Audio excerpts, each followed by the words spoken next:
This is the More Than a Mindset podcast with myself, Tao. And myself, A. We're going to be discussing a few topics relating to black people in Britain. If you have any feedback, feel free to let us know. And if you want to leave any comments, just drop them down in the comment section. So, let's jump into it. The question is, why is race such a sensitive topic? Well, firstly, it's because, in my opinion, I don't think anyone actually understands what race is, firstly. So people say, for example, the black race or the white race. But if you look on many dictionaries, you'll see that they define race as people who have something in common, that being in terms of history, in terms of language, in terms of culture. Black people in general, you can't say that every black person has one thing in common. Africa is a huge continent with many different languages, much different cultures, and all of this kind of thing. So to define all of those people who live in Africa as one race, I think that's a bit ignorant. Yeah, to pick up. I think it's ignorance. I think there's a lot of people out there, they have personal biases against different nationalities, different this and that. And because they don't understand this, like a bias is not actually, they're not actually racist. It's just something subconsciously there that when you meet someone, your first opinion is based on the color of their skin, that they don't really like to address the issue. So I think that's one of the main reasons it's really a sensitive topic, because people don't know how to approach the conversation. If you're not really having a sensible conversation about it, it can get a bit left field. But if the conversation is sensible, there's nothing really to shy away from. I also feel that sometimes people, white people in particular, when they're discussing something to do with black people or they mention a black person, they don't know whether black is the correct term for them to use. You find it even more so in America. They don't know if they should say black, if they should say African American, or really if they should say an American. Because European Americans aren't called European Americans, they're called Americans. But I think that's due to our underlying, there's still a certain amount of racism still prevalent within the society. And if that racism wasn't there, then no one would have any problem with saying this person's black, this person's white, because they would just know that that's what it is. It's a description. Yeah. I still think, that's definitely that kind of undertone of racism. So I guess, if we don't speak about it, it's not going to go away. But the conception is if we don't speak about it, it will go away. But so let's just have some interesting conversation about it. Going back, you said something. The links really nicely into our first question, and that is, why do we use the word black? So my thing is that I think it's a description to describe people based on their skin color. First of all, do you have a problem? Because I have a problem. This is why the question is I have a problem. The thing is, I don't necessarily have a problem with it to that extent. I've got a problem with the way that it maybe generalizes a huge amount of people who are from different parts of the world and have different culture, have different history and all of that. But in terms of using it as a description, I don't necessarily think it's problematic. Yeah, I would say, like, if it's used in the right context, then I definitely don't have a problem with it. Like, you're saying it's a descriptive word, and it is a descriptive word, but it gets a bit deeper. So if someone was to say, okay, there's a group of black people over there, and there was a group of black people over there, I would understand the use of that word. Then something that I similarly have a problem with, if someone says, I have black friends. Now, it's easy to say, I have black friends, but if they're your friends, you should know that they're either from this country or that country.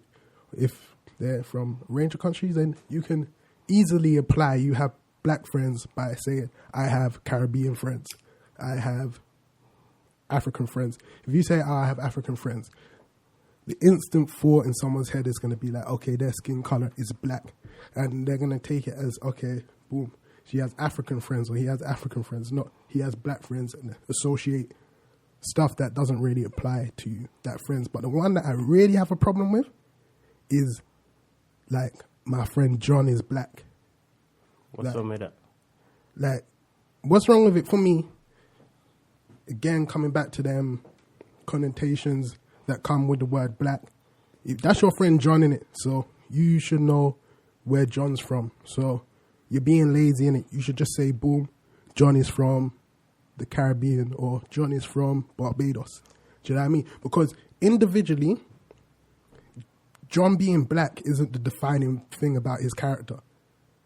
But then again, it depends what you're talking about. If you're talking about something to do with the difference between black people and white people or whatever, then saying that I've got a friend John who's black, then it will help you to... And also, if I'm talking about a white person, I'll call them a white person.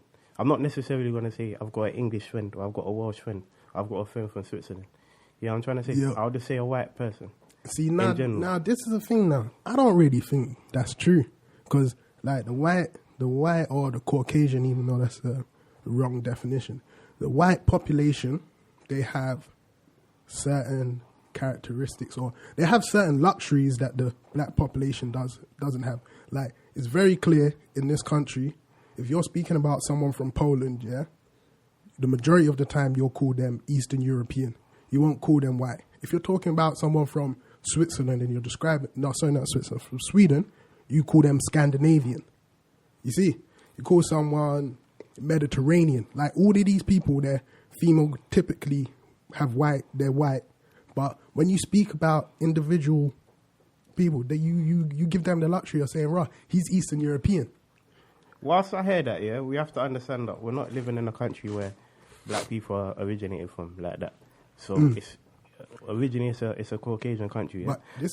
But I'm saying now, if you go Africa, yeah, and white people go Africa, whether they're from Lithuania, whether they're from England, whether they're from Greece, if you go to most parts of Africa, then in the language they'll be called something like Oyubo, they'll be called a white person. In East Africa and Swahili, they'll be called Mzungu because they're white. You get what I'm trying to say? But if a Nigerian person goes to Tanzania now, they're going to be called a Nigerian because calling him black isn't enough to distinguish him from the rest of the culture. But within England, black people are only 3% of the population of the whole of the UK. You understand what I'm trying to say?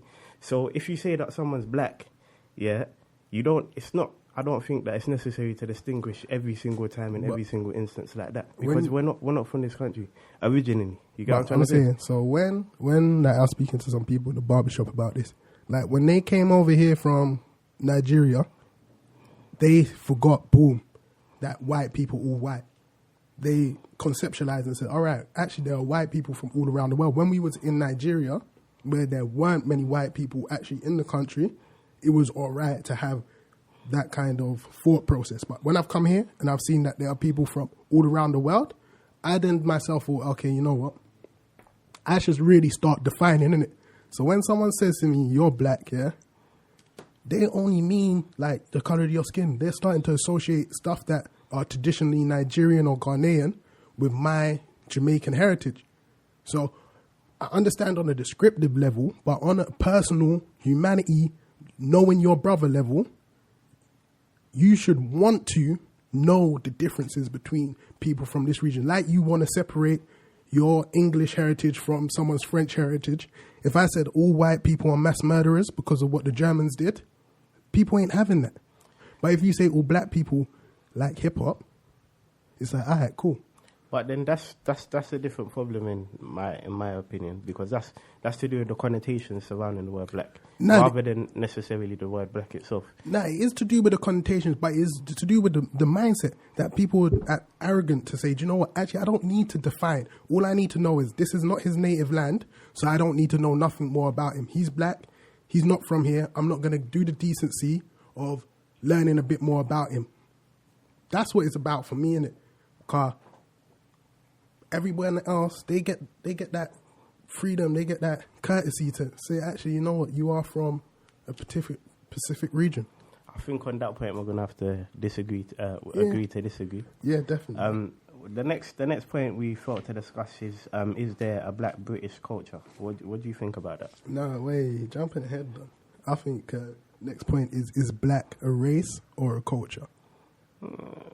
Go with that. Let's go with that one first, because we're coming off the back of your saying, like, boom, you don't really need to define in it. If you say it's black, then it's all right. And I'm coming from a different thing, and I think this is black a race or culture.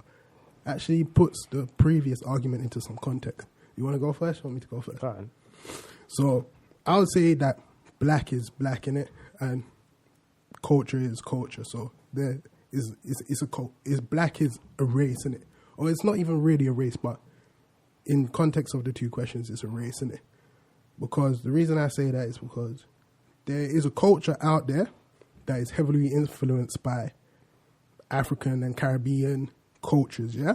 But it's not their culture. Now, if you go back a bit, where stereotypically black kids wore their trousers low. When I look at my elders, when you look at your dad, did your dad walk around with his trousers low? When he was younger? When he was younger. I'm not sure. You're not too sure. But I'm saying the grown-ups from the interactions, yeah, when I see a grown-up and I was wearing my trousers low, they would like, pull up your trousers. If that was something they did, they wouldn't say pull up your trousers. So from my interactions then, I can see there's a lot of stuff that I do now, like the way I speak is not how my parents speak. It's not how their parents speak. Do you understand? So you can't say that's black culture. But in this society, it's being named black culture. Now, I don't think that's healthy because there's people within this culture, let's say, because I'm going to talk about it, I'm just going to call it urban culture. It's people within this urban culture who are not female typically black, then they're not black. So when they're coming into the culture and then they're doing something like this, that, and the third, and then that comes synonymous with black culture. It doesn't come synonymous with urban culture. So stuff like speaking with slang. My elders who are black, and if you see, you would say it's black culture, they don't speak with slang. Not anymore, but they used to speak with their own slang.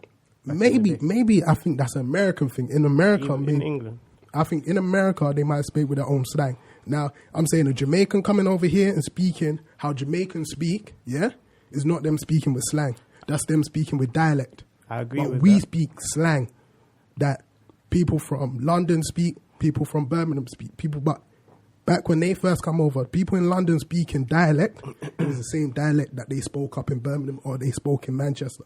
Yeah, but now that's because they're from that country. People who are here now, most of them are second or third generation, so they grew up in England. So they've got remnants of their parents' language and the language that they've grown up with in England. So a lot of slang you're going to find that it does come from, some parts of it is from Jamaica, from Barbados, or from the Caribbean. Some parts of it is from Africa. Some parts of it is from African American culture. But this is because they've grown up in England. Do you understand? So obviously they're gonna speak differently to how their parents spoke because their parents didn't grow up in England. So you know what I'm saying is their parents didn't speak slang. We've taken dialect from what our parents spoke and we've incorporated that into a mixture of our English upbringing and our Caribbean or African household and our major influences, music, TV, and we've come up with our own culture and we speak a certain way based on those three factors, which is not black. It has black influences, but calling that black is not the correct term. There's one of the definitions that I read of culture is the ideas, customs, and social behavior of a particular people or society. So if we're living in a particular society and we're categorized as a specific type of people, i.e. black people, then obviously there's going to be a culture that they have with them. So that is what I would call black culture. The culture of the people who are known as black, yeah, within the UK, I would say is black British culture. You get what I'm trying to say? Now, it might be different in Nigeria because it's a different society, or it's going to be different in Zimbabwe because it's a different society. But in Britain, I feel that there is, to an extent, a black British culture. But of course, there's people who, they might not have, traits of what you would consider to be black culture. But in general, I feel that it's there. All right, that comes on to our next question. But before we jump onto that, what I'm saying is calling it black culture the correct definition for it, because it's not black culture. It has influences from black cultures or African and Caribbean cultures, but it's not black culture. I don't feel like that's the right name for it. Do you think it should keep that name and then anything created within that culture then filters back up to the individual African and Caribbean cultures, or you think it should be defined as what it is, which is not black culture, even though black people are heavily involved in it, and be given a name such as, like they like to call it urban culture or street culture and this, that, and the third, and let it be a stand-up of itself? I don't really know. I would say black British culture is sufficient Right. as a description of it, in my personal opinion. Alright, so should we come on to that question now? So is there such a thing as black British culture? You go first. Well, as discussed previously, I do think that there's something called, or such a thing as black British culture to an extent. That being I wouldn't say mannerisms, but there's particular sociolect of like the way that a lot of black people speak. It's different. I'm not gonna lie. If a black person calls me, from London, that is, and I pick up the phone, and a white person calls me and I pick up the phone, I'm gonna know which one's black and which one's white. You know what I'm trying to say? From how, sorry? By the way that they speak. By the way they speak or the tone of their voice? By the words they use? In general, by the way they speak. Whether that's to do with their voice, their tone, the words that they use, all of it, I'm going to be able to tell in general which one's black and which one's white. So, because I've grown up in London, innit? So I've had black friends, white friends. And then often I've heard, that guy's blacker than me. Like, referring to a white guy. Yeah. Because of the way he carries himself and for the culture he subscribes to. They say, he's like a black guy. Everybody's got that white friend who's like a black guy. But in reality, he's not a black guy. He's a white guy. So when something creeps in where race is very prevalent, they're going to see that he's white, regardless of how he speaks, yeah? Or even if I flip it and I speak really posh and he flips it and he speaks really posh, we could have grown up next door neighbours, but because of his skin colour, he's seen differently to me. So even though he subscribes, because I got pals, I pick up the phone, and if I know it's my guy, I'll answer the phone in one way, regardless if he's black, white, or this. If he's someone I don't know, answer the phone in another way. So I understand you can tell the difference between who you're speaking to, but when you got people subscribing into the culture who are not black in terms of skin colour, how do you define it? But the fact that, like, a lot of it is to do with the language of the people, innit? So what a person calls something is to do with how, obviously it's to do with his mindset, but to do with the language, yeah? So if people, they say, this person is blacker than me, yeah? That's because generally they think that that person has more of that black culture than they have. Do you get what I'm trying to say? So I'm saying if they call it that, I wouldn't necessarily say it's a bad thing, because that's just the words that he's used to describe that specific situation. Yeah, I agree with what you're saying, but that thing saying, he's blacker than me, yeah, then implies that he's in whatever I experience daily because he's as black as me. No, he's not as black as me. He's as urban as me. But even urban, what's urban? Urban literally means cities. But that's what I'm saying, but let's forget about calling it black culture because it's not that, and you're not black, yeah? You're city in it, your street or your whatever in it. There are plenty of other words that can be used to describe this mentality or these attributes that someone has rather than black. But people want to be lazy, and my problem comes in with the filtering back out. So if a white kid comes in and starts, boom, doing this, that, and the third, yeah, because he's in this black culture, yeah, the actions of that white kid then are mirrored throughout black society. I think, personally, that I think it's a subsidiary issue, if you will. And if you know, there comes a term or a name which adaptly defines all of that culture, and then, then if we chose to use that, then I wouldn't see there's a problem with it. That's what I'm saying. Let's choose one now. Yeah, come on, let's choose one now. And we'll let the people in the comments and that, they can decide what this should be called. Personally, I'm not happy with it, innit? That's it. But you might be happy about it, or you don't personally see nothing wrong. But within this like, you're saying it's a subsidiary, innit? All these little elements that you think like, there's no point fighting that. It's bigger than that, yeah? Help change the overall mindset of the whole thing, you see? Like you may have won the battle, but you didn't win the war. There's so many little battles out there that need to be fought, so in the end of the day, we can win the war in it. So that's why maybe you might think they're small, but they need to be talked about. Well, then I guess if anyone has any opinions or any comments or any ideas of what we should define it as, then feel free to let us know. Yeah. Next question, is there a black community? Do you want to run with that, or do you think we've covered it?